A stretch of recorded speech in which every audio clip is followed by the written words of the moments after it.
No, you see, that's absolutely impossible. No, it's not. It's not possible.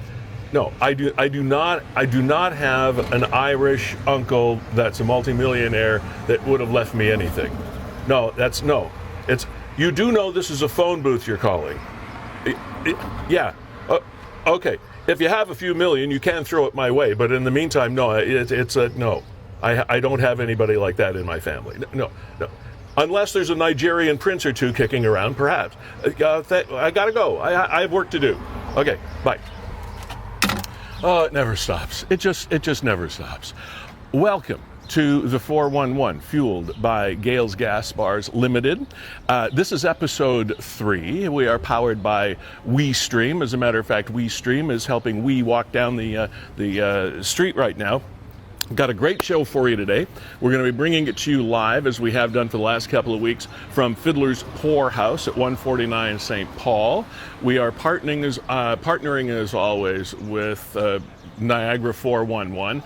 And boy, it's been a pretty active week since we talked last, and we'll get to some of those things that are going on. We have some special guests for you to interact with today as well, and we'll tell you a little bit more about who's going to be on the show in just a bit. And there's our Fiddler's Poorhouse location right here. So if you will just bear with me, I'm going to pop in here. We're going to get ready for the show, and we'll get it underway. Thanks. Oh, nice and cool in here. What a beautiful day. Man, it's just terrific. We've had some really great weather around Niagara over the last little while. We got to get a little bit hooked up here, by the way, because we're going to need Pardon My Back, or whatever view you're getting at the moment. This is Kevin, and he's going to get me all fixed up here so that when we have you on the air, we can hear you. And that's really important because I'm a terrible lip reader. And did I wear a good enough shirt there, Kevin? You all right? Okay, mate. This is awesome. Okay. Yeah, I guess I don't need these anymore right now. What an absolutely spectacular day. Welcome to the June 29th version, episode 3 of, I'll just try to tuck this thing back in there, of the 411. And we have got 3 guests for sure coming on the program today. We're going to be talking with Barbara Intine of Victoria Fireworks. Of course, it's Canada Day on Wednesday. What can you and can't you do where you live as far as celebrating Canada Day when it comes to fireworks, etc.? Most public displays are going to be off for obvious reasons, even though we're in phase 2 here of the whole COVID recovery thing in Niagara. That doesn't include large gatherings at fireworks displays and things like that. So Barbara from Victoria Fireworks is going to be here. A lot of conversation over the last little while about defunding police forces so that other agencies could use that money to go on calls involving mental health situations and those kinds of situations. Darcy Patrick is going to be joining us. He's an author, he's a public speaker, and he's one who found himself very, very close to the edge at one time and pulled himself back, and just a real inspiration to chat with, and we'll get his perspective on just his. He's not speaking for any official organization or anything like that on mental health in Niagara and COVID and all that stuff, and maybe touch on his perspective of all this policing and mental health things that are in the news. Just one man's perspective. Canadian Motorsport Hall of Famer Erik Thomas is also going to be joining us, and we're going to be talking about that family entertainment enterprise meeting racing in Niagara. That'll be coming up a little later in the program as well. Let's start right off and get right into this, because there were a lot of stories over the last few days. This one happened just yesterday at about 12:45-ish, somewhere in that realm. An Amber Alert, all of our phones went off. It was actually fairly humorous at the time, in the fact that I happened to be at a practice facility with a golf club in my hand, and everybody's golf bags were all at the same time. and we were checking for the Amber Alert, and it turned into this. There was a 6-year-old boy believed to be in the company of his father, and there was somehow in the story it was mentioned that there was a gun involved. You can tell we are pretty much outside here on St. Paul Street. Didn't know there was going to be a motorbike rally. No. The good news, however, is the fact that it wasn't too long afterward that this young man was found safe and sound, and the Amber Alert was ended. So that was really a good thing. Now, obviously, not really at this point in time knowing all of the ins and outs of the story, and I guess that's okay. We don't really have to. It's their lives, and it's personal, I suppose. But this is one of those cases where, whether in actual fact the child was in any sort of danger or not, the Amber Alert was very, very effective. It happened quickly, it was over quickly, and it was over successfully, which is what this whole thing was designed for in the first place. Was it just a domestic dispute that used the Amber Alert process? It's Monday delivery time in downtown St. Catharines. And also utility time. That was electric going by, wasn't it? Yeah. Everybody got their power on? Yeah, I never thought trucks were that loud. They always seem louder when you're on some sort of broadcast, though, don't they? Anyway, to come back, that is Deshaun, I believe the young fellow's name was. Deshaun Mitchell, I believe was his name, or is his name, sorry. And he's good, safe and sound, and that's just terrific. There was another video that hit Niagara 411. It came from somebody's dash cam. Is that right, Kevin? Talking about this bicycle thing? Yeah, it was... Sorry, turn on my mic here. Yeah. There was an accident, I think, in Niagara Falls, and somebody caught it on their dash cam. And when you say caught it, they were not the car that collided with the bicycle. Yeah. They were just coming up to the intersection, and their dash cam happened to grab it. So let's see if we can pull that up. It's in Niagara Falls. I forget the exact intersection. And we realize there's always a lot of debate about the interaction of bicycles and automobiles on the streets, and there are arguments on both sides as to who does what to whom and why. In this case, it's pretty clear. We'll run the video a couple of times for you once Kevin gets it ready, and it's very, very clear exactly who is at fault at this time. Do we know what intersection that was, Kevin? I can't remember. No, I can't remember right now either, Lee. But it's just horrible if you're a cyclist to watch this. It's like, oh my goodness, and I'm not even sure what the condition of the cyclist is either. I'm not sure. Now, that Amber Alert had everybody just kind of worried yesterday because it goes off on the radio, it goes off on everybody's cell phones. At the time, it seemed like maybe a domestic dispute. There were comments on Niagara 411 indicating that it was the father and son. Yeah. And he's obviously separated from the mother of Deshaun. The mom, yeah. And the mom's boyfriend had a gun on the premises. And as such, he refused to drop Deshaun off. And, well, therein lies the debate. And the debate was rapid, and it was heated in the comments of Niagara 411 about what you would do. What you would do as a parent. Would you drop off your child into a home where you knew that there was a gun? Exactly. Would you call this an abduction, or would you call this a move to make sure that your child is removed from a potentially violent situation, or is just something that had a hint of danger to it for sure? I think most parents would answer, yeah, I would get him away from there if I could. So here, Lee, let's get that video going that you wanted to see. So here we go, and you got to see it a couple of times. Yeah, watch this.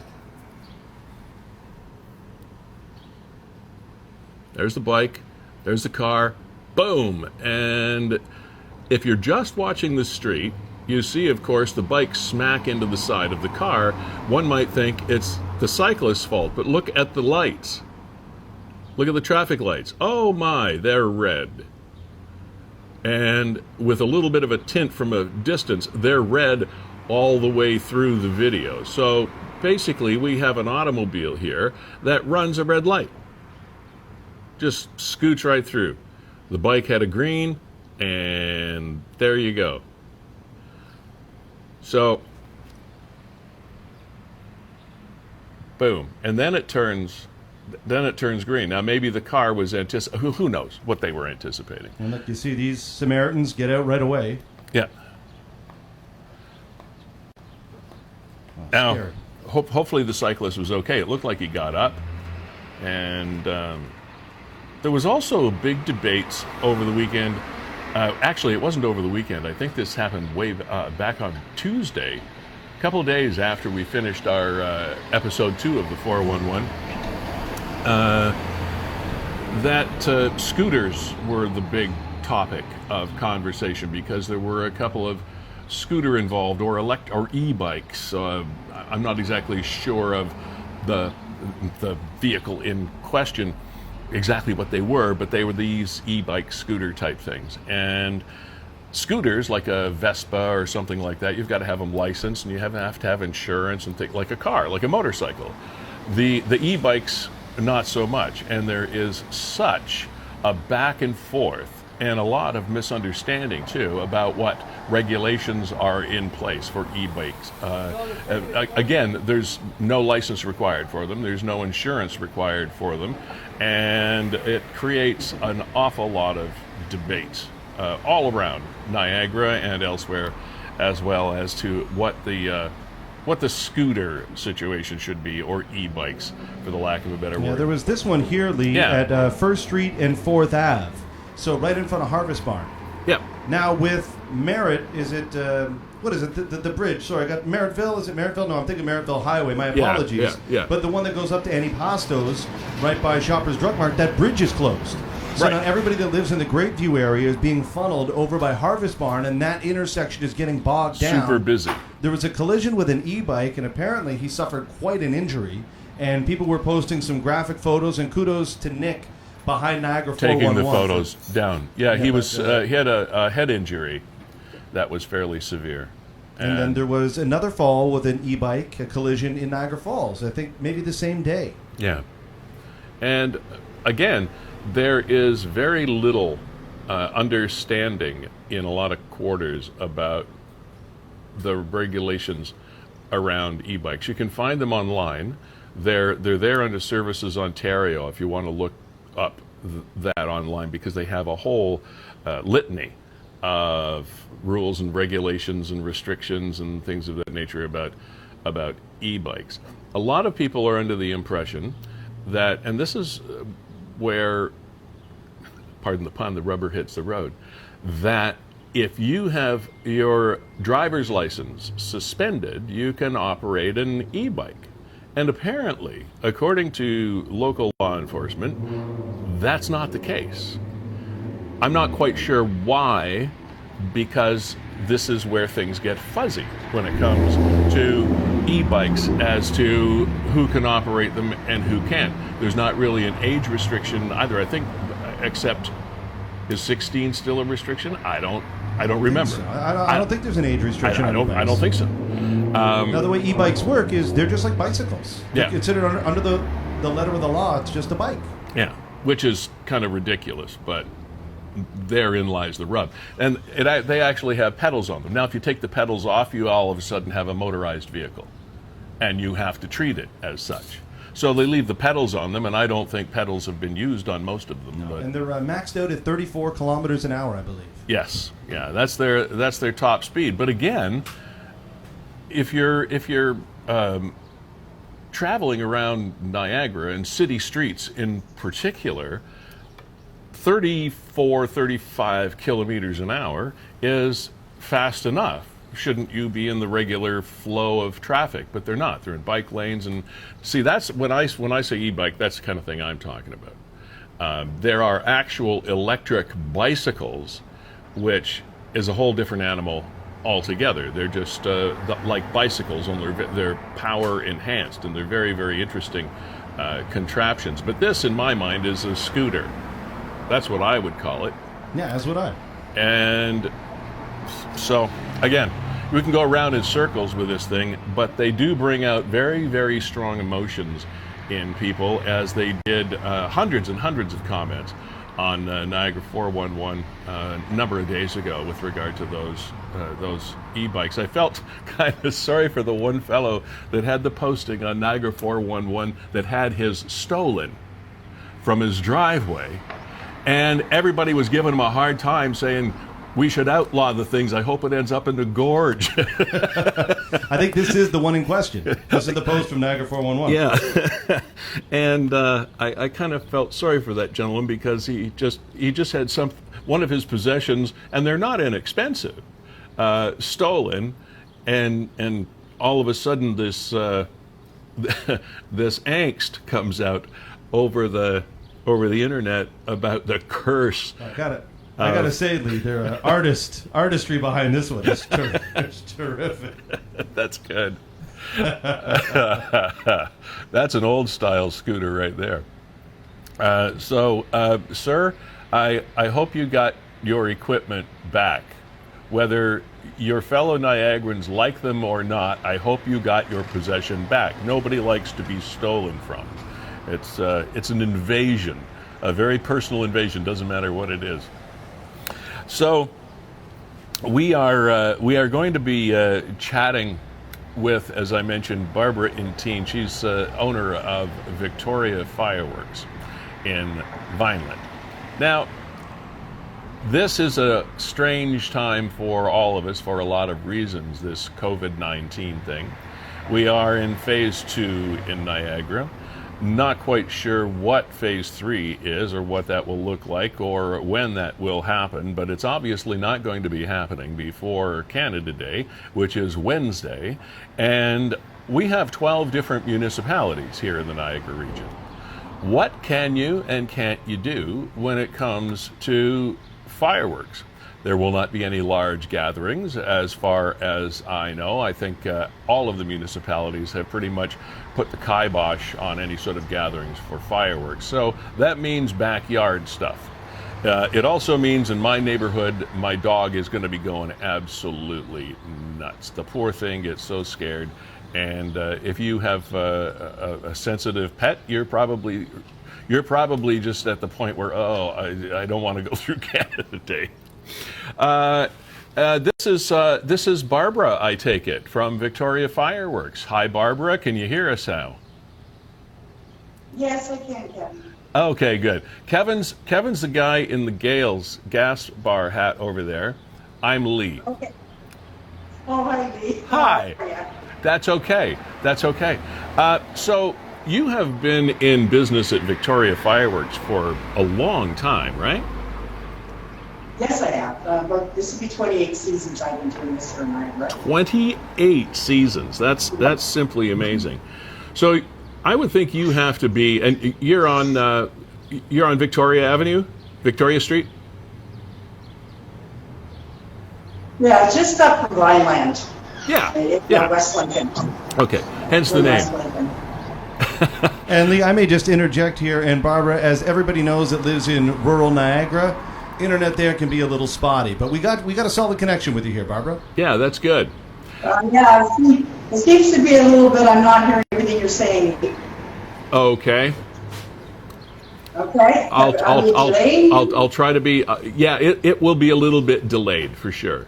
So if you just you'll see my mouth moving, and then you'll hear the words come out, sort of like thunder and lightning. So you have to be very well versed in the various regulations and bylaws that exist in the communities around our area, correct? Right. Yeah. There's so many different ones, and kind of a lot of confusion around it right now. There's places that can not sell, but they can light. And with no trucks being out there with the Ford government doing the banning of permits, there are no trucks allowed. So people are saying, we can't do them, and maybe they can do them. They just need to check with their local fire department. Okay, so let's walk through some of the communities. Do you have this information just locked in your head? Pardon me? Do you know off the top of your head what is happening in these various communities? You know. Some of them. Okay, so Yes, absolutely. let's walk through some of them. What's the situation in where we're sitting right now, St. Catharines? It's a no light, no selling zone right now. Yeah. I do believe that the fire chief had said that if you had fireworks, wait till after the pandemic, and they, maybe up to like, that was his words. So you cannot buy them in St. Catharines. Pardon? No. But you can light them. You can light them in St. Catharines? No. Oh, you can't do that either. Okay. No, afraid not. So. Okay. So now. Go ahead.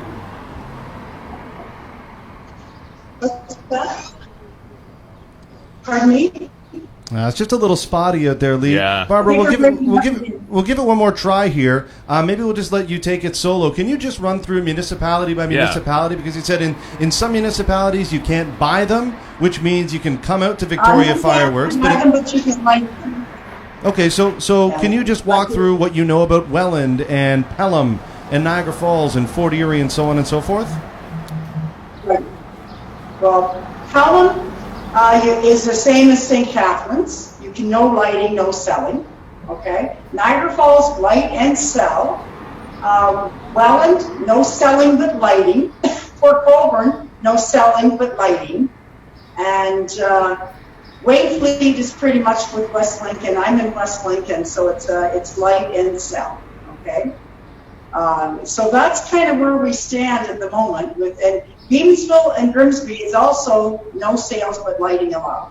So that's what we have. No sale. That was Grimsby. No sales, but lighting is allowed. Yeah. Yeah. Okay. Yeah, this is what I'm doing. So I'm not sure with Fort Erie or Niagara-on-the-Lake. I don't know what's actually happening in those areas. So. All right. Okay. So I imagine you'll have quite a number of people visiting you over the next couple of days.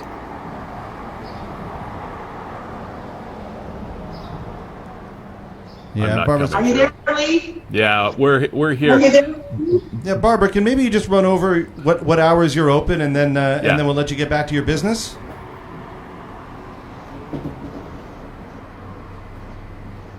She's not picking us up. Okay, as Kevin was saying before, that area is a little bit spotty when it comes to internet connections. Barbara, we're bad in here. want to thank you very much, and sorry if it was a bit stressful for you, but I hope you have a happy and successful Canada Day. Well, we're here for anybody that can light 9 to 9 daily. How's that? That's perfect. 9 to 9 daily. Okay. Thank you. Have a nice day. Thanks. You too, Barbara. Okay. Therein lies we that live in city places in around Niagara take high-speed internet and quality of internet service for granted sometimes. And Kevin, you live kind of out in a country-ish area, do you not? Yeah, I do. I live beyond the hospital. Yeah. So kind of between the hospital and Jordan. So rural, and there's no hardline internet out there. And you can imagine I own a live streaming business, so it's a little spotty. And even your best option isn't that good. Like that's the best way to sum it up. Your best option isn't that good. That's right. And it's funny, whenever you talk to people that live out that way, into the Jordan, Beamsville, maybe up on the mountain, one of the first things they ask you always is, hey, what do you do for internet? Because no matter where you are, it's bad. You know, your best option is still bad. You are watching the 411, fueled by Gales Gas Bars Limited. We are in episode 3 from this fabulous spot at 149 St. Paul Street, which is Fiddler's poorhouse, and just a super spot. As you can tell, we are right in the heart of the action here. And also to Nick and the gang at Niagara 411 Facebook Live, the right now live action, in the know, when it happens, as it happens, news and information source here in Niagara, our partners for a lot of the content that we have on this program. So appreciate the time and effort that Nick puts into that. And also Kevin Jack, my partner in crime here with WeeStream, live streaming service in Niagara, is powering this whole thing. And the technology is, as you can tell with any internet thing, if you get further and further away, on their end it's going to be more difficult. On our end, it's smooth as silk, and that's all courtesy of the WeeStream people, and it's the only business of its kind that I know of. We don't think there's another dedicated live streaming business in Ontario. We're not sure if there's one in Canada. There's some people that try and dabble in live streaming, but we've been doing live streaming and nothing but since 2015. Lee, I just want to say that people can hop in the room, and we had Matthew hop in the room here. I'm going to bring him on, but I'm not sure whether or not he actually wants to join the program. So I'll let you figure it out and hash it out here with Matthew. Okay, we'll look. Hello, Matthew. Were you interested in commenting on something that we're doing here today, or something of your own, for that matter? I don't know if he hears us or not, Kevin. I would say no. I would think not. He's watching. Hey, Matthew. How you doing, man? Give us a wave. All right, don't. So some people click on that link thinking that, this is going to be a Zoom room, and that's going to be the show. The reality is the Zoom room just handles the chat portion of the show. It's like being on hold. Yeah, so Matt just hopped into the room, and I'm just going to give him the boot here so that he can watch the show on Facebook. Okay. And we also know that we're going to be talking mental health and COVID in a couple of minutes as well. Yeah, I think one of the things I'm going to do here is I think we'll share this, Kevin. If I go to Livestream Niagara, I can, we're going there right now, right? Yeah, here we can walk people through the steps. Because we encourage people to share it. If you share it, then all of your friends, everybody that is friends with you on your timeline, gets to see this great show that you're watching live from downtown St. Catharines. So, share it so more people find out about Livestream Niagara and what we're doing here in Niagara 411. Yeah. So here, Lee, all you would have to do is go here, punch in Livestream Niagara. That's us right there. Yep. So there you go. There's Livestream Niagara. That's pretty weird. Me watching me. Yeah, here you go. You want to see what you looked like 30 seconds ago? No, not particularly. Younger. Now, unfortunately, I have way too many years of knowing what I look like. So yeah, right there. And then all you got to do is there's this little share button right here. All right, if you click that share button, the easiest thing to do is just share to your story. And if you do that, it just automatically shares it to your Facebook page. It's, one click away. Yeah. And you'd be doing us a great favor. And, of course, you'd be letting everybody in Niagara and all your friends on Facebook know about this great programming at Livestream Niagara. And check out Gale's Rewards program as well. It can be used at any Gale's Gas Bar or Bob's Fast and Fresh Convenience. All the information that you need to know about this fabulous Niagara company is at www.gales.ca. And I was reading on their page and on a post today as well that for Canada Day, everybody at Gales is going to be decked out in red and white clothing. So you certainly won't miss them. And we appreciate all the things that Gales does for Niagara. Proud Niagara company, as are we. So it's really a cool partnership, and we're happy to have them on board. Appreciate it. Lee, let's get to some of the comments here from Niagara 411. Yeah. So here are people commenting on the live stream. Okay. Good morning, Niagara. That's right in front of Niagara. An e-bike can travel up to 28 miles an hour. No way they should be on sidewalks. Can't disagree with that. Safest bet is to legally ride a 24-inch or foot-inch, I think they should be, mountain bike on the sidewalk. And I didn't even know that we were supposed to be able to ride bicycles on sidewalks. I really don't think bicycles are supposed to be. A lot of bicycles are, but I think if you checked it out, riding a mountain bike on a sidewalk would be you could get ticketed for it. I think it's a bylaw infraction. I think it is. I don't know if there's an age restriction, like under 12. Yeah. Then I don't know. I don't know the letter of the law on that. She said Vineland. I'm not sure what that was in reference to. I know Victoria Fireworks is in Vineland. That was Dynamite, Barbara. That's a good one. I don't know if that was intended as a pun, but it was a good one. Yeah. Over the weekend also, this was something that I had flagged for comment from you, especially if you have video or pictures of Sunset Beach in St. Catharines yesterday. Again, since people have started getting out, they have been gathering in places and in ways that they shouldn't be. And the beach, of course, is okay, but apparently it was nuts there last night. Police, fire department, EMS on location at Sunset Beach in St. Catharines. Disturbance / possible fight, avoid the area. That post came from Niagara 411. Some of the locals that were also commenting. It was a gong show on the water, too. We took our boat for a ride past, and a Sea-Doo boat was flying all over, driving recklessly, almost hitting us. Something needs to be done before somebody gets killed. The thing about the fights, what a waste of a perfectly good beach. I wouldn't be surprised if they changed the development plan to condos with a private beach. Oh, perish the thought.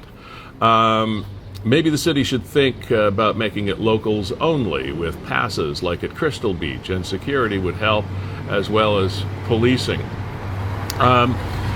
So Sunset was apparently fine during the day, but as far as nighttime, not quite sure what caused the altercations, but there were some pretty aggressive behavior going on. Sometimes cars were triple parked, from what I saw, blocking some people in, and it was just kind of a goat show. Soren says, see, this is why I keep telling people to stay away from the beach. It's the out-of-towners that are ruining it for us. Unless you're local, stay away. You're not welcome. And that's a sentiment that you hear from some people. Perhaps now that the big city like Toronto has opened up to phase 2, and there is going to be a little bit more access to some of their beaches and parks. Perhaps that will save us a little bit. Lindsay says, I love going to this beach for years. It's been like a hidden oasis. Never too many people on the beach and lots of open water to swim. Not anymore. I went around 6:30. It was about 4 times as packed as it usually has been on a weekend in previous years. You can't even find a parking space. There's the one I was talking about. Yeah, some cars were blocked in due to triple parking. Now that's going to make people a little bit upset. Not to where there should be fisticuffs, but there you go. There were about 17 boats anchored near the shore. It's easy to believe things could get out of hand. Yeah, and some people are not handling this opening up after COVID too well. It's like somebody let the genie out of the bottle, and it's going a little bit over the top. They have needed to step in for a while now, but they don't care. I don't know about that, but Lindsay says again, ask the city of St. Catharines. Port Dalhousie was the go-to place, and that was ruined by the city and its big ideas. Now all flock down to this beach, and it's a shame. It's a challenge running a municipality. These things always fall into that category of you can't please all of the people all of the time. It's an impossibility. Must be a pretty big fight. There were a lot of emergency vehicles headed that way and cop cars all over Lakeshore too. We don't have, I haven't seen anyway, Kevin, any of the details of the actual so-called fight, if you will. No, I haven't seen any photos. Yeah. Why aren't police patrolling the beach for stuff like this? It's not like it could have been predicted. Whether it's a possible stabbing, who knows the validity of that? Okay. So we are awaiting Darcy. Log in from Darcy Patrick. Now we do have Erik here. Do you want to talk racing and motorsports. Have we got Erik on the line already? Yeah, I'll do the stuff behind the scenes, Lee, and you can set it up. Awesome.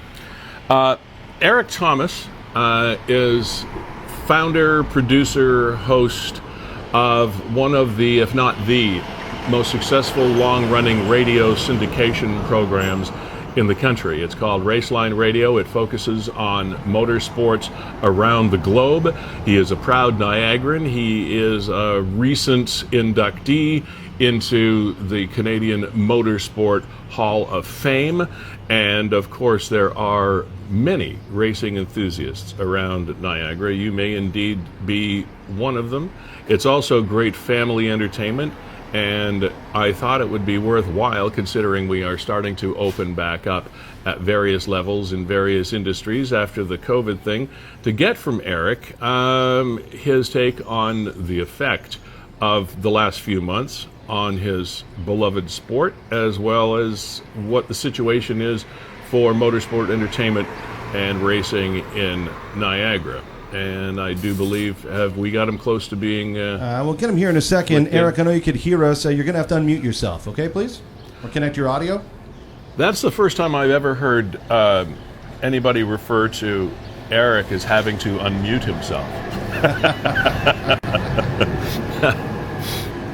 Having known this gentleman for, and I use that term loosely, for a long, long time, it's always a pleasure to have an opportunity and a reason for getting him in here.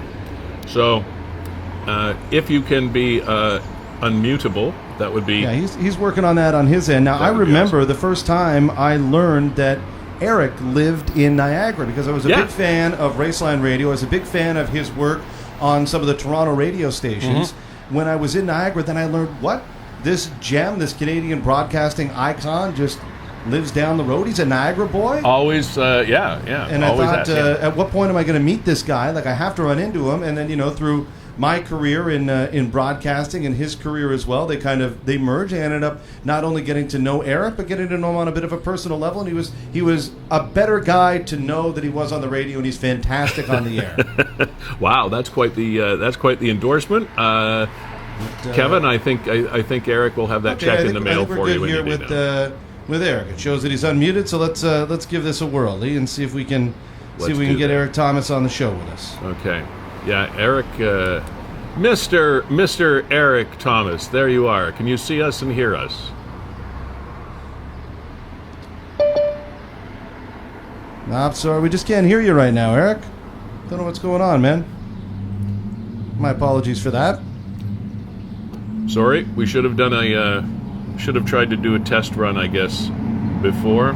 This is one of those things that you run into when you're dealing with computers and technology, and it's something that's relatively new. As you well know from dealing with your own computer, I'm sure, all you have to do is click one little button, and all of a sudden your world explodes.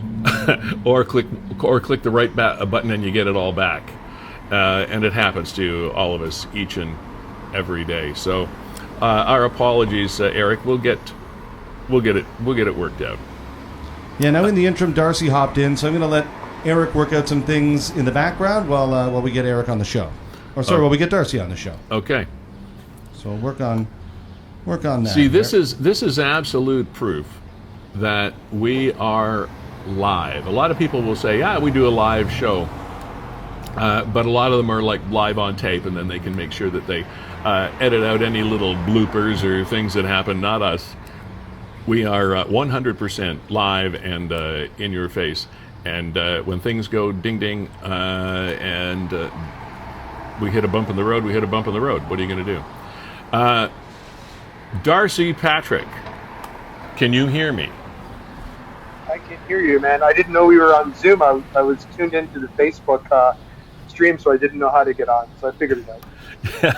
Well, the Zoom thing, we use the Zoom thing just as a green room type atmosphere, so that then when we take you out of the green room, it's like being on the Tonight Show. You're sitting in the back there having a good time, and then when it's time to go on the air, out you come. There you go. There you go. So you have had quite a run of it. I called up your bio earlier today, and I'm going to embarrass you a little bit, but for 25 or more years, this is from Darcy's website. For 25 or more years, I was a professional bass player, playing in many types of bands, teaching and making a living from music. At the same time, I was also working full-time at a music store, doing repairs to guitars and basses, as well as managing the store. In 2013, the perfect storm happened in my life, pushed me over the edge. I had struggled for over 38 years from depression. 38 years, that's a big number. And I had to make a call for help, which was one of the most difficult things I have ever done. That's just the first paragraph of Darcy's page. And since then, since that cry for help, it has taken you to places that you never thought you would be. All of them, or most of them anyway, good. So congratulations again to the people that might have not known you yet, but and you have your Facebook Live meditation series and all kinds of things going on. How you doing? I'm doing awesome. Yeah, things have just gone ridiculous. I mean, 3 books in 3 years with a 4th in edit, so it'll be 4 books in 4 years. And yeah, I'm teaching large classrooms, my creative writing for the mind, body, and soul class, which is based off my 2nd book. My meditation book, before COVID as well, I was teaching large classrooms, and so now it's kind of retooling and adjusting to the new norm, which is this Zoom virtual world, which is, I was kind of against it when it started, just out of fear of the unknown. Mm-hmm. And so now I'm catching up and teaching for some of the same places, some new places as well. So yeah, I'm doing very well. It took a while to adjust to the new norm, but I'm here and I'm still plugging away and doing what I can to help as many people as I possibly can. The line that you use often in conversations as well as in promoting what it is you do is only with open conversation can we break the stigma behind depression and mental health. Let's start talking and do it together. You and I started talking, I think it's probably about 3 years ago now, somewhere in that realm, and I've admired so much what you've done. You were someone that found themselves on that edge. It's not like you came through a psychology school and you're telling other people how to live their lives. You actually were on the edge and managed to pull yourself back, and now are helping others. And the books and the meditation series, etc., are simply byproducts of your own struggle, your own way back, and I find that fascinating. Yeah, I mean, I knew when I decided to write Why I Run that the only way I was going to be able to actually help people in a way that was relatable was to do it my way and no other way, to share my experiences, to share my tools and how they worked for me, because I'm a normal guy who managed to pull myself out. And everything that I had planned and envisioned actually worked to my surprise. I mean, I was a guy who had zero self-esteem, who never was good in school, could barely write my name, never mind 4 books. And I knew that what I was doing was going to reach people in a way that, people who have, no offense to people who have psychology degrees and stuff like that, social workers and things, but they need to be have common ground with the people that they're working with. And I think that my power and my strength is in the fact that when I sit down and I talk with people, that I can relate 100% with them and they can relate 100% with me. Darcy, no, sorry, go ahead, finish. No, because that stigma that stops people from getting help is gone when they sit down and they take one of my classes or they buy one of my books, because everything that I say and everything that I teach is 100% relatable. And one of the things that I did want to touch base with you on is how the COVID-19 isolation process and the constant news cycles that weren't very positive, and you couldn't really get away from what was happening. What is your experience and your opinion of how the situation has affected some people's mental health and or outlooks on their lives? Well, I'll tell you, people who were already struggling with depression, anxiety, and mental health issues, I mean, they're getting put into I call it an opportunity to use any tools that they have to stay afloat and to better their lives. And people who didn't know that they struggled with anxiety now know that they do, because the lack of control that's in their life is really dragging them down. And there's a lot of people that are really struggling with fear of the future and that lack of control. So it's really having an impact on a lot of people. Myself, I took the opportunity to double up on what I was doing, what I was going through. So I've been off work myself since the beginning of March because I have a mutated gene of cystic fibrosis. So if I get sick, it goes directly to my lung. So I'm highly vulnerable to this. So I've been sitting at home, and I mean, it took me for a loop, and because you kind of lose all your relevance right in the world. So things that you used to do every day is gone. So for me, I had to kind of regroup and start making a new relevance, right? So I took this time to start writing, to garden, to up my therapy sessions, right? Again, I was like pissed off because I was only going once a month to therapy, and this whole Zoom thing, this whole virtual world scared the hell out of me, and I said, there's no way I'm doing therapy through a camera. It's not going to happen. But I ended up having to let go of that control and accept what I had. So I ended up going back and seeing my therapist once a week, just so I could learn how to deal with this. And one of the secrets that I found was I was in my pajamas all the time, and I wasn't feeling good about myself. And I decided that, you know what, I used to really feel good when I had a direction to go to every day. So even getting dressed in my street clothes became something to look forward to, something I could feel good about. So I ended up not wearing pajamas all day.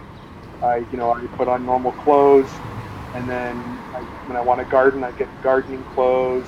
And I just really started to be mindful of everything that was going on in my life and how I could turn it into a positive. A lot of people are struggling with that because they just don't know what to do. And then when they get told that they have to do certain things, like God, wear a mask, stop spreading the COVID around and staying healthy, they're rebelling because they don't know, they don't have any way to go. And I mean, this is new to everyone. So even when we're talking about enforcing and policing, we're looking at peacekeepers that have never been called to a situation where they have to stop people from, socializing with each other. That's a fairly smooth segue into one thing I wanted to touch on with you a bit, is policing and mental health have been in the public vernacular and conversation here more. I mean, not that they weren't before, but it seems to be exaggerated now with regard to some specific stories, either in Niagara or outside or whatever. It's more of a global issue or a North American issue than it is really a local, but it does affect us a lot because of the number of communities that we do have here, is how situations are handled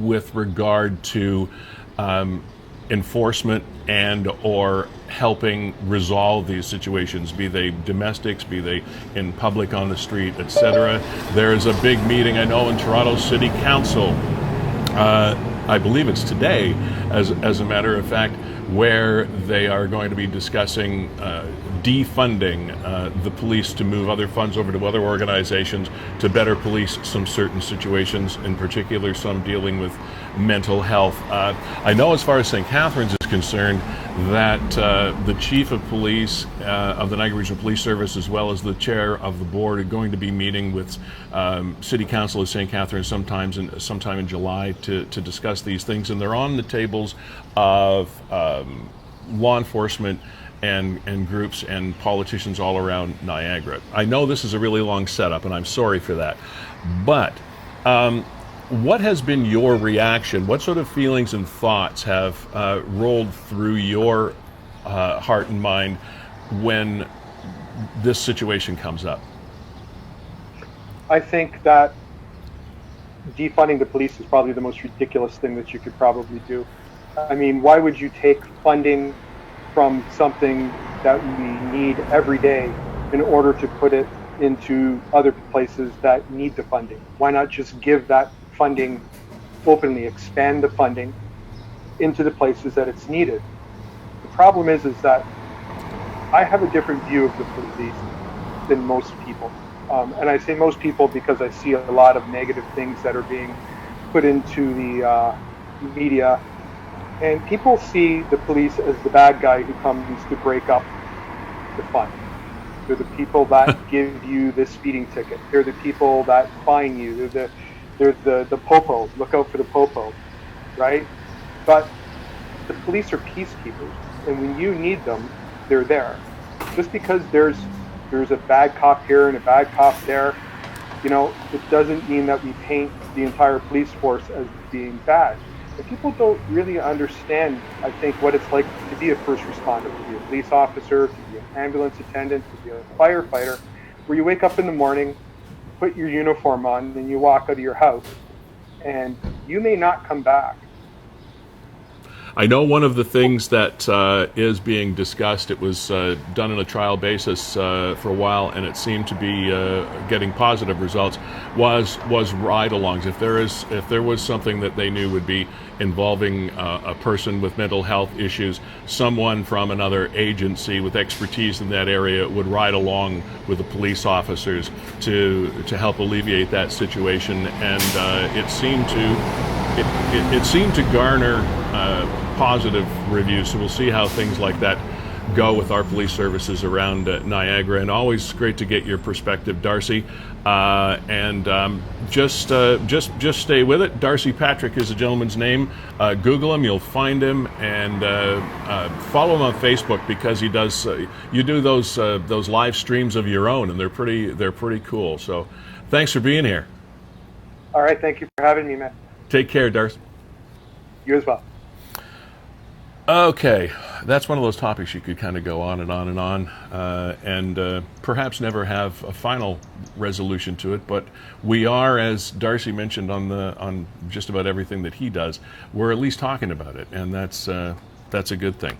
So, yes, there will be much discussion about various programs and ways of enforcing and addressing calls, be they public, be they domestic, be they whatever, and it's got to be a very, very stressful time to be in a police department as well, because talk about being under the spotlight every single day. Wow. So all kinds of, and there's more than two sides to that story, as we know. So that was Darcy Patrick. We have learned, by the way, one of the things I wanted to stress again, but we kind of lost our great connection with Barbara Inteen from Victoria Fireworks, was she made reference to one thing in there that I wanted to stress, is that if you have any questions about what you can and cannot do with regard to your Canada Day celebrations, the local fire department is as good source as any, because they've got their fingers on the pulse of those kinds of things as well. So you can check your local fire department, and they'll let you know what's going on, or what can go on, for that matter, in your municipality. Okay. This is the 411. I am Lee Sterry. Glad to have you along for the ride today. We are fueled by Gales Gas Bars Limited. We are powered by WeeStream. We are sharing information and feedback and communication with Niagara 411. Mr. Jack, how are we? Doing well. Just wanted to bring you up to speed on what's happening on Niagara 411 and what's happening around Niagara this morning. Yes. It seems that there's a fire ongoing in Thorold, and I'll just pop up some of the information on the screen here. Okay. This issued 9:47, almost 9:48 this morning. Detectives investigating fire in Thorold. Approximately 5:30 this morning. One district, St. Catharines, Thorold, uniform officers called to a residential building in the area of Front Street North and Albert Street East in the city of Thorold, following the report of a fire. Units were evacuated, and Thorold Fire and Emergency Services were able to get the fire under control. Good news. Thanks again to first responders for your quick action, and glad everybody is safe with that one. How are we making out with our pal Erik Thomas? We've got Erik here, and we'll give it a whirl. I don't know whether you've got a microphone on your end, or I know you're a broadcasting guy, but we're not getting any audio from you. Can you say hello? Yeah, kind of the same neck of the woods. We can't hear you for whatever reason. You're unmuted, but are you using a microphone? Is that a desktop? What do you got there for an input device? I know we can't hear you, Erik. I'm so sorry. You're asking him a question and he can't answer you. I'm sorry, Erik. I'm sorry. Sorry to didn't mean to embarrass you in any way at all. Doggone it. So we'll see. I'll work with him behind the scenes here and see if we can get his mic up and running. We're showing that you were unmuted, but just no microphone connected, Erik. So apologies for that. But anybody else that wants to hop in, it's so easy to do so. Just punch in the Zoom room. It's 905-411-0411 if you want to talk about everybody gathering on Sunset Beach yesterday, if you want to talk about the hazards of e-bikes or bicycles on the road. We had some comments on Niagara 411. Yeah. We'll get to that in just a moment. If you want to talk about the Amber Alert and the validity of Amber Alerts and who receives Amber Alerts, as everybody's phone and the radios were taken over yesterday by the Amber Alert, and then shortly thereafter, Lee, the second notification letting us know that it's been resolved and the 6-year-old boy. And kudos, the Amber Alert, they said that the father drove himself to a police station. Yeah, and that's so that is an indicator right there that he certainly meant no harm to his child, but people don't know that. None of us know everybody else's stories and what goes on behind the scenes, and we're just happy that it was over quickly and that the young lad is safe. He's only 6 years old. Deshaun Mitchell. So, Deshaun, glad to have you on the planet with us. Happy that that's resolved, and hope you're well.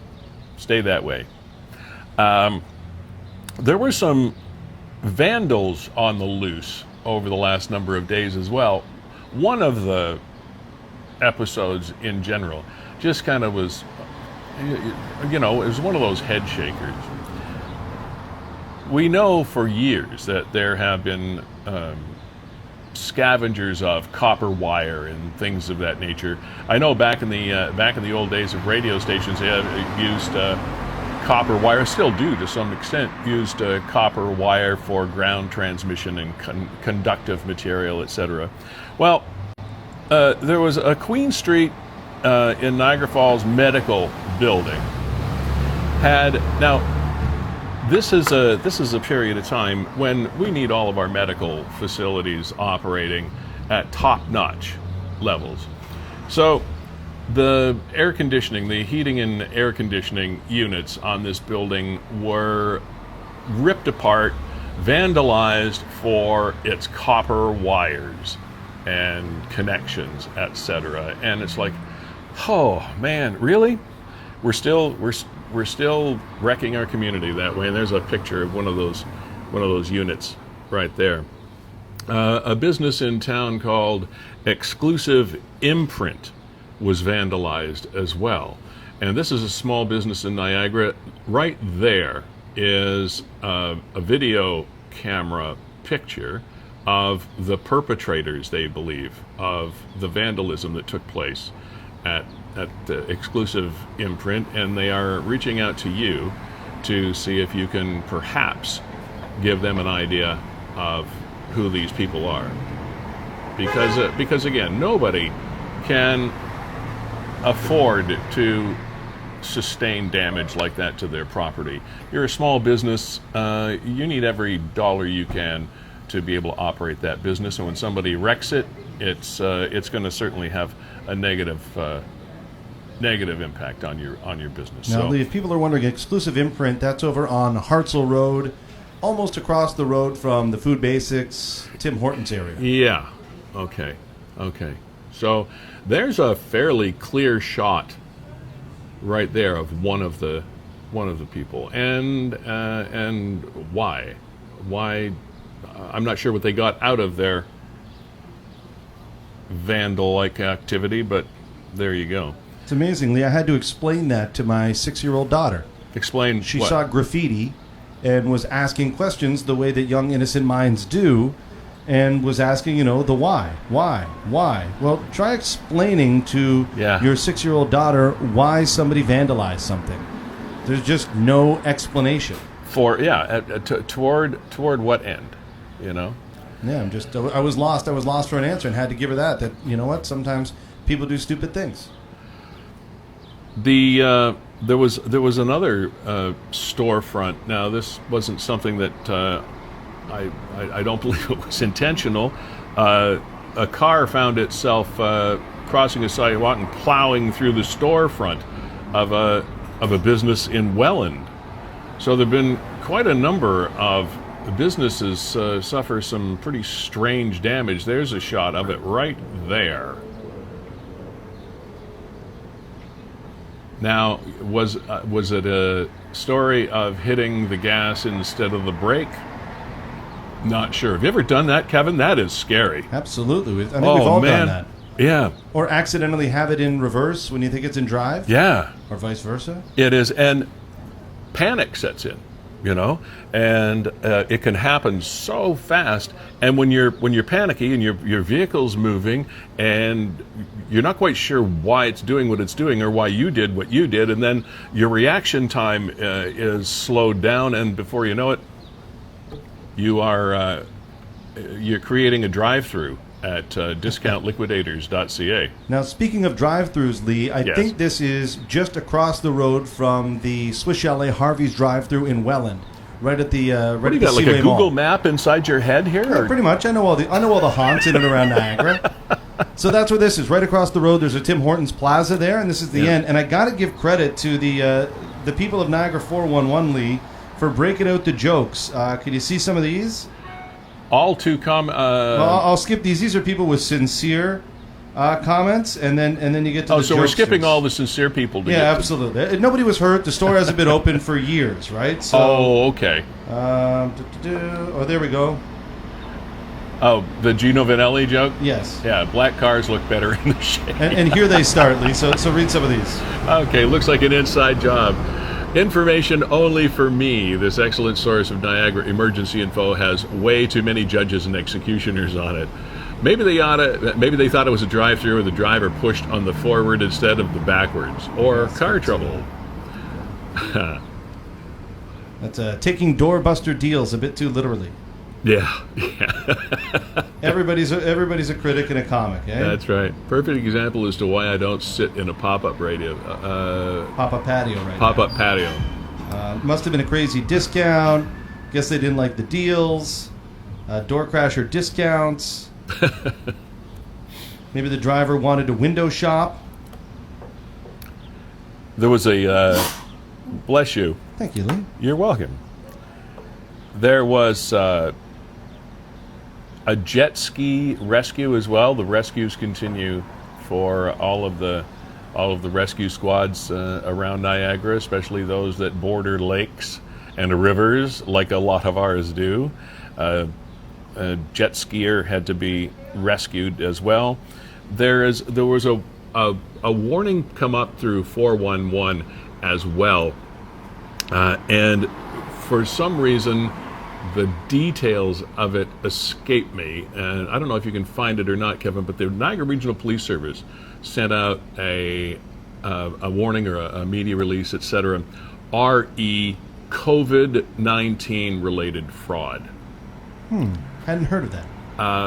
And it may have something to do with PPE, the supplies, etc. But it was just one story that flicked by in a hurry when I was scrolling through Niagara 411 over the last few days. Yeah, this is it here, Lee. Okay, yeah, that was very quick, Kevin. Kudos to you for that. Wow, you're fast. Detectives from the NRPS Central Fraud Unit became involved and began investigating a suspected fraudulent purchase of personal protective equipment related to COVID-19. During the course of the investigation, detectives were led to the city of Vaughan. As a result, NRPS detectives have since been working jointly with detectives from the York Regional Police Service's Financial Crimes Unit. The investigation involved 130,000 N95 masks. Those are the heavy-duty masks. And 7,500 8-ounce bottles of hand sanitizer with a fraudulent bank draft. So there's where the fraud comes in. Estimated value of the masks, the sanitizer, $767,000. So it's no small issue. So anytime there is a situation develops, there are going to be people who can try to figure out some nefarious way to profit from it. Now, Lee, here's another story that I wanted to touch on today on the program. And maybe you saw it about the woman in Merton that had her car vandalized. Indeed, yeah. And it was Ali over at Niagara Customs stepped up and fixed the woman's car for free. Isn't that great? So the way that Nick reported the story is that whatever was scratched into the side of her car was too heinous that they blacked it out, or I guess in this case they blued it out. Okay, yeah. And there's the after. Yeah, that was a very neighborly gesture. And just so people know, I talked to Ali over at Niagara Customs. Yeah. He runs the joint over there.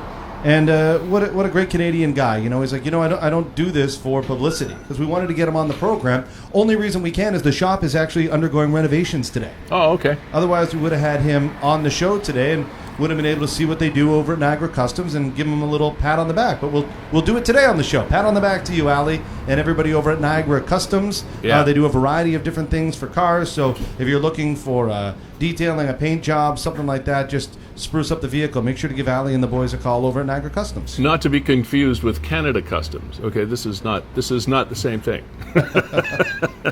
Very, very different. Ali, thank you for giving us a good news story to report right here on the 411. Fueled by Gales Gas Bars Limited. Check out their rewards program at gales.ca for more details on that. You can use your rewards points at Gales or Bob's Fast and Fresh convenience stores. So we appreciate that. And look for all the Gales folks to be dressed in red and white on Canada Day, and happy Canada Day to everybody. It'll be a very different one. It'll be very interesting to see if the fireworks are going off in St. Catharines around my house and scaring the bejesus out of my dog. But God, it's so sad. And you know, one of the fellows we were going to chat with, unfortunately, he's having a nice leisurely vacation in the northerly regions of Ontario, is Dave Mcmahon. He's Dogman Dave. He's a Niagara dog trainer. And he always has some great tips for people to help out their animals when they are afraid. And I guess I'm like most people. When there's no reason to think about something, you forget about it, and then a reason comes up and you think, why did I not do something about this? I've talked to Dave like numerous times, and there's this thing, you might want to look into it. You got today and tomorrow and most of Wednesday. Of course, stores might be closed, but anyway, there's this thing called a thunder coat.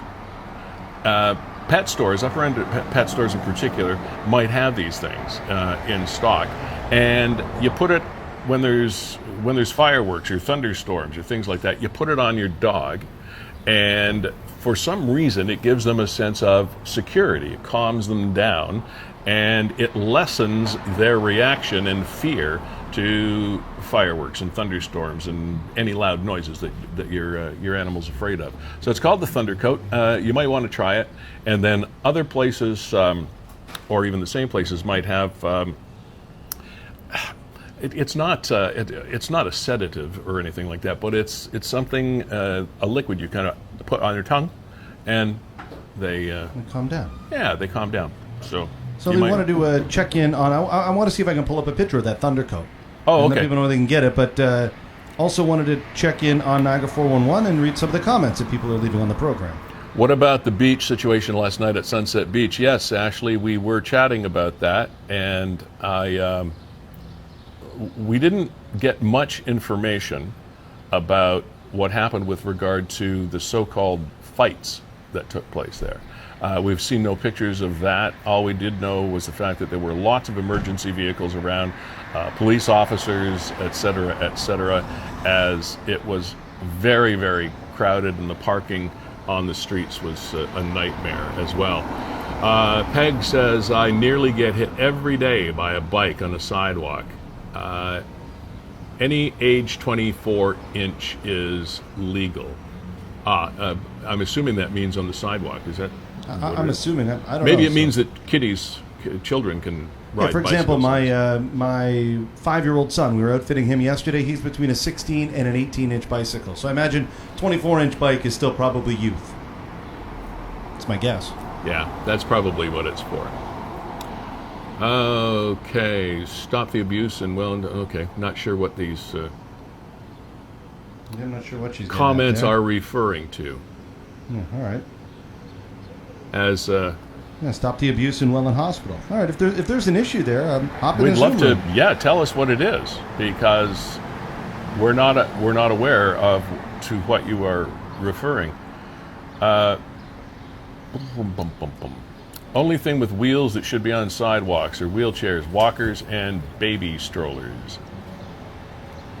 Try rebooting, Erik.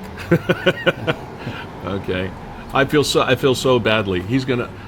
I owe you one, Erik. We will get this figured out.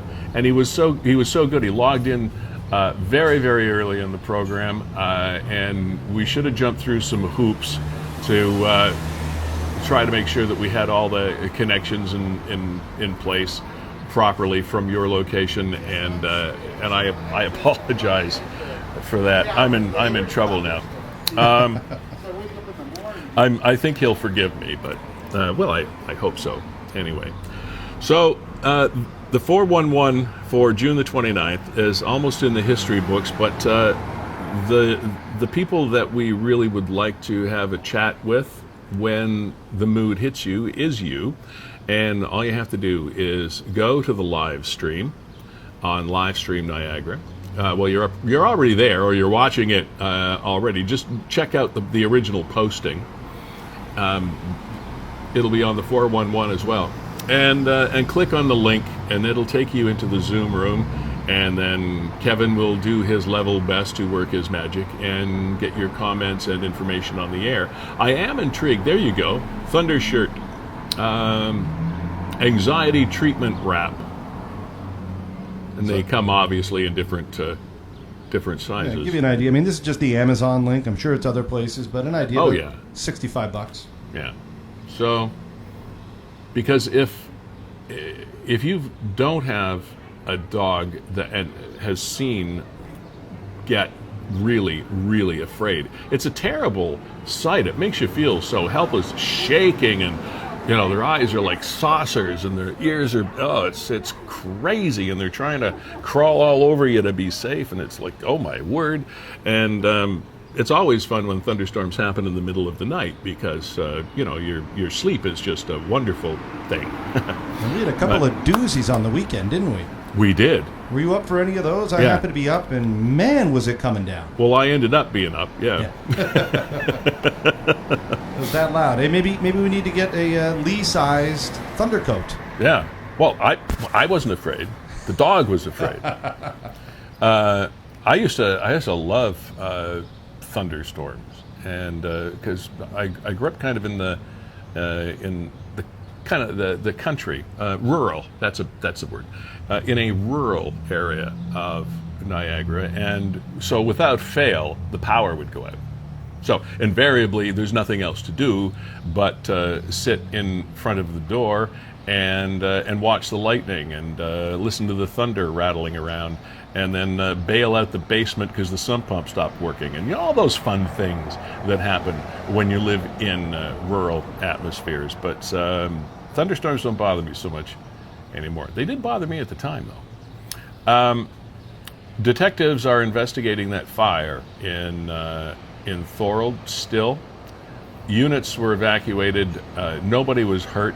Further investigation led, however, to the discovery. Oh, I apologize for that. I did not see that before. Further investigation led to the discovery of a deceased 55-year-old male inside one of the units. Terrible. At this time, the incident remains under investigation by officers with the 1 District Detective Office. No other injuries have been reported. Now, what we don't have, Lee, is we don't have any photos of the scene. Trust me, not that we're ambulance chasing here, but just the fire itself. Yeah. And to see how big of a fire it is, if it's under control, and usually there's somebody on scene, but there's a lot of people reacting to this post, and obviously, a family is dealing with that unbearable news today that a 55-year-old male was found deceased inside the residence. Condolences to the family. And I'm a little surprised that we don't have, considering the gathering, one of those comments referred to, what about Sunset Beach last night? I'm a little surprised that we don't have video or pictures from some of you from that scene, because with that many people and that many cars and that many emergency vehicles and first responders on scene, there had to be a cell phone or two that was in that area taking photos and or videos of what was happening at Sunset Beach. So if you have any of those, let us know, or post them online, give us a call, click on that link, and have a chat with us about that, because all we know is that there was some problem. Now, I'm scouring right now, Lee, to see, there's 300 comments on this story. Yeah. To see if anybody dropped a photo or a video or anything, and don't see anything yet. Yeah.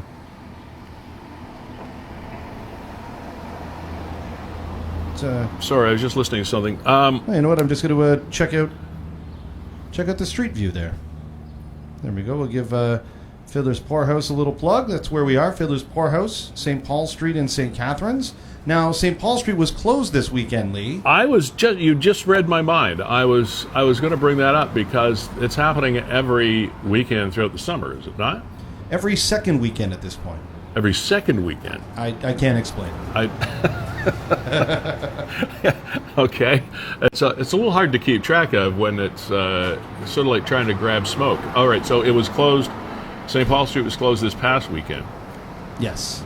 And I guess this coming weekend will be open again, and then will be closed the following weekend. I know. I can't make sense of it. Seems but a little odd. Pedestrian walkway and the restaurants here spilled onto St. Paul Street. Yeah. And I saw a lot of people bellying up to patio tables. That was another thing that I've been trying to take note of driving around, is the patio situation. And I'm sorry, but I don't get me wrong, I think as far as for the restaurants is concerned, I think it's fabulous that you can at least open part of your business, but I don't really remember seeing a whole lot of social distancing on behalf of the patrons. Everybody looked. Now, see, Kevin and I are sitting at 2 separate tables, and I would say we're somewhere in the neighborhood of 10, 11 feet apart. Wouldn't you say something like that, Kevin? I'd say, yeah. Yeah. Okay, so we've got a table here about 4 feet in between, then another table that's about another 2.5 feet. So we're 10-ish feet. So somewhere between us is less than 6 feet. So right between us is less than 6 feet. So in this whole 12-foot area that we've got here, you could have only maybe 3 people. Maybe. And I can tell you, on the patios that I drove by, there were a whole lot more people in that area. Not any particular patio, just everybody just seems to be coming back and hanging out elbow to elbow. That's what it looked like to me. And I hope we don't get into this second wave thing that they keep talking about. Not, I think, you know what, numbers are real good. You know, why don't I punch that up, Lee? We'll take a look at numbers in a second. Yeah, let's do that. You were also mentioning, I was able to find a photo from what was going on at Sunset Beach last night, but as you read here in the description, it's kind of related. Okay. Lakeshore Road in front of my house an hour ago. Drunk driver coming from Sunset Beach. 5 cop cars, 3 arrested. Well, it's good that they were arrested. So there you have. That's the only photo I was able to find connected to that last night. That was obviously the tip of the iceberg, from what we hear, anyway. Yeah, I mean, I don't know if you're checking out what do we got. Wow, that guy was an e-bike with 2 cases of beer, blaring tunes. That was great. It went by so fast. I'm not sure that you could have seen it behind me, but I heard the music and turned my head. And as Kevin said, here's a guy in shorts and a tank top, no helmet that I could. I just caught a flash of him, no helmet, and in between his legs on the floor, 2 2-4s of beer. And just flying.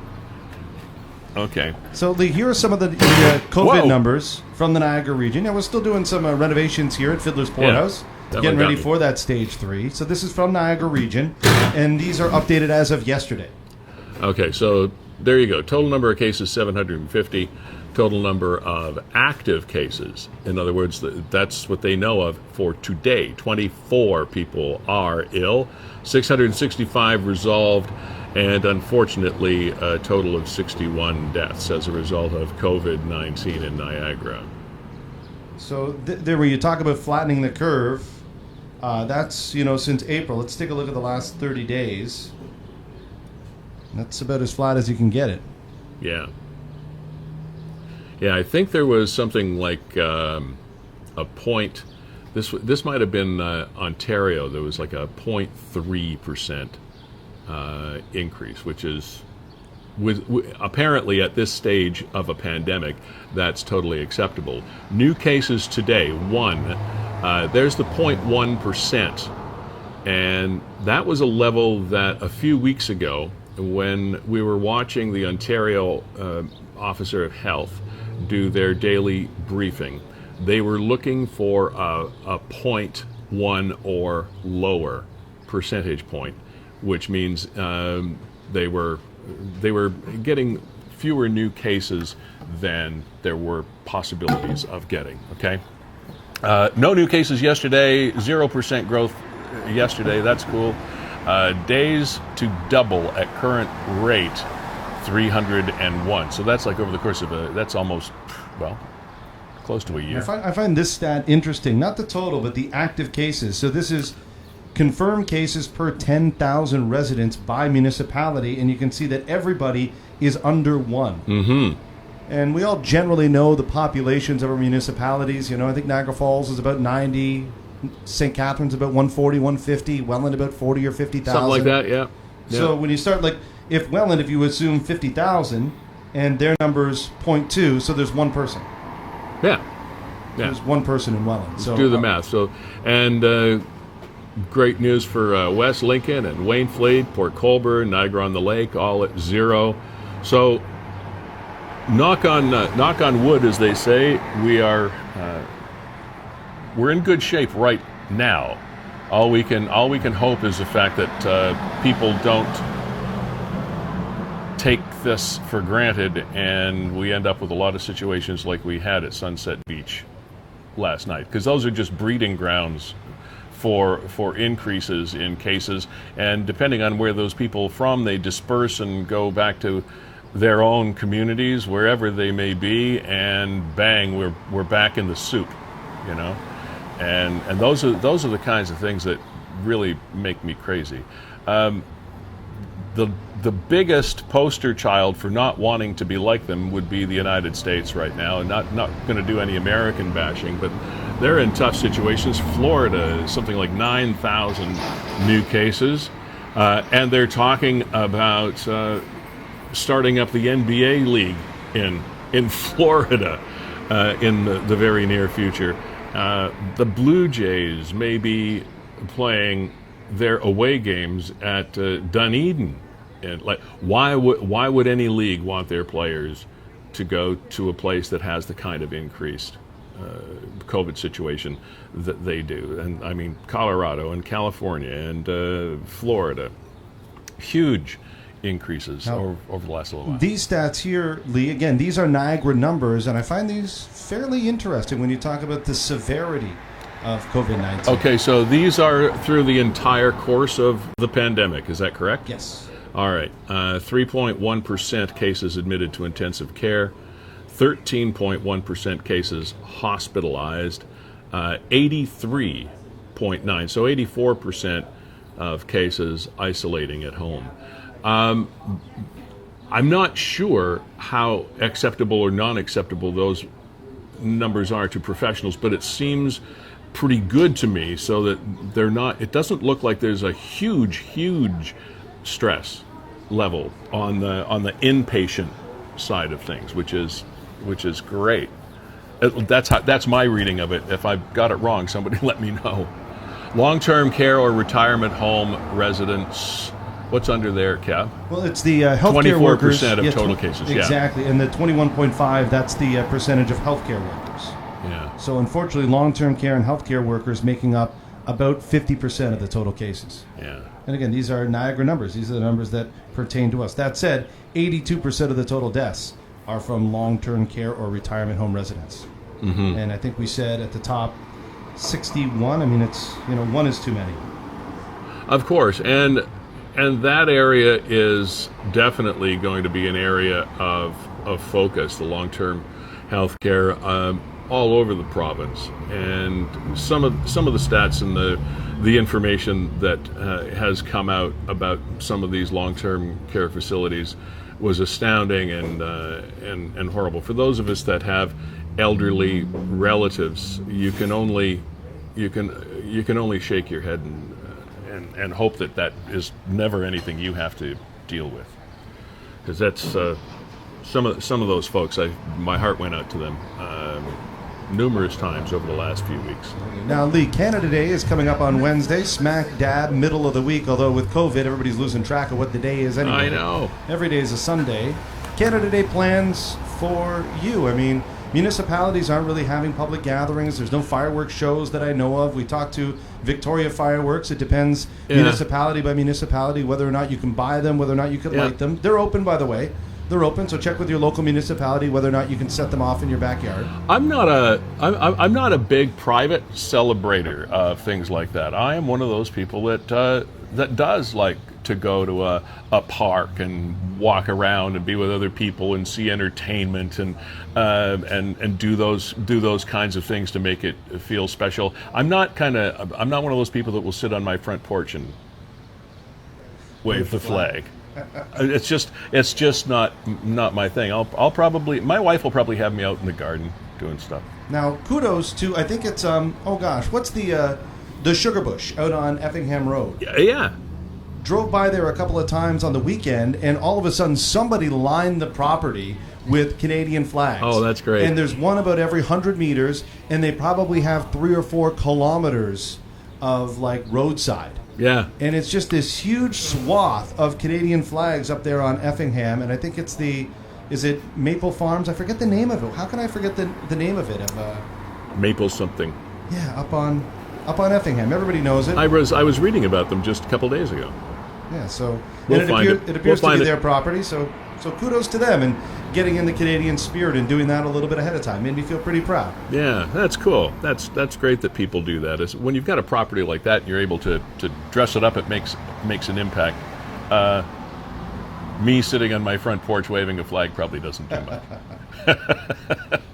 But we can certainly point to Canada and around here at Niagara, and while there's always something that you can find fault with, because heaven knows nobody or no thing is perfect.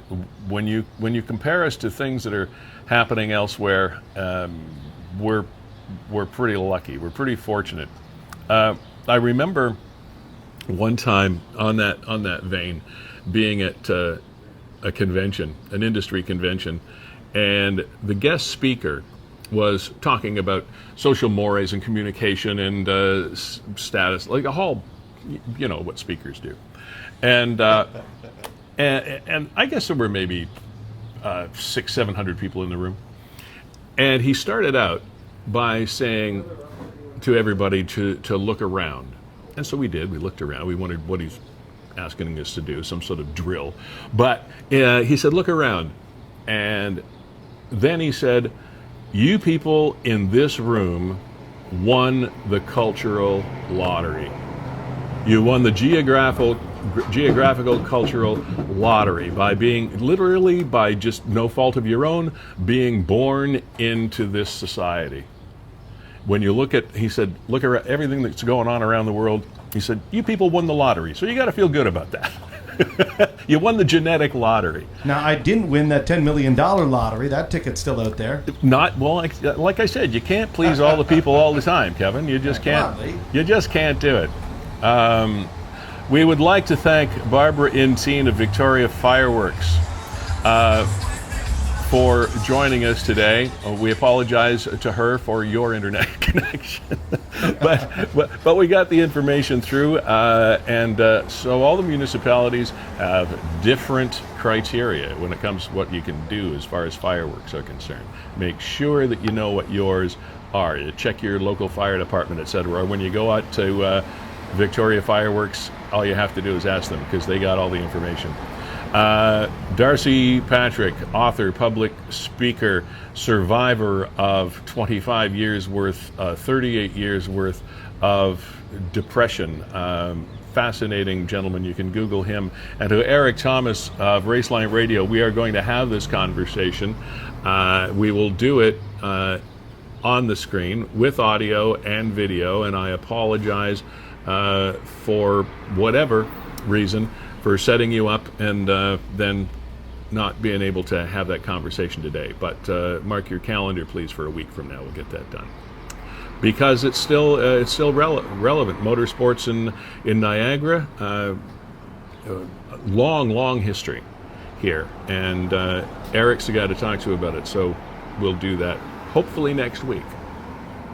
Kevin, as always, thanks for working your magic behind the controls, and you in front of them. And that is WeeStream, Kevin Jack of WeeStream Niagara. If you have any sort of event that needs to be virtual, anything at all that you have planned that you would like to bring the world to without actually bringing the world to it, get in touch with WeeStream and they can make that happen. All right. Nick and Niagara 411, keep up the great work. You keep us sharp and on our toes, and happy to be associated with you. And of course, the 411 with me, Lee Sterry, fueled by Gales Gas Bars Limited. They'll be decked out in their Canada Day colors all over the region. And check them out and have a look at the rewards program at www.gales.ca. So, have yourselves a fabulously beautiful Monday, a wonderful Canada Day, and we'll catch you for our first show of July. Episode number 4 of the 411 comes back in a week. Take care.